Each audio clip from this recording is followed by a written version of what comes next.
BIVI, stock, is this the right time to buy? I'm going to answer everything around that in this short 1-minute video, so watch till the end. I've invested tens of thousands of dollars in courses and mentors in 5 years of my time and finally figured out what's actually making me money. And by the way, I have all the proof to back it up with 40,000 videos on this YouTube channel. You can check it out, by the way, like not like anyone else in the space. But simply looking at BIVI, I mean, I'm seeing a very big bearish range. Even like my previous idea was quite of the bearish side in character, right? So even if I come out here, yeah, you will see how this exactly look like. And that didn't manage to deliver. Let me show you before.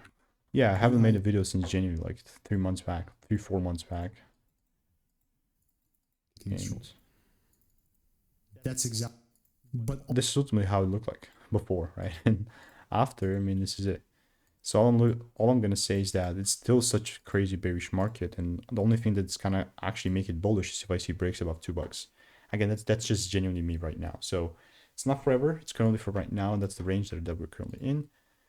Nothing much to actually trade with, but if there's some sort of double breaks, I'm still gonna look to further take things down.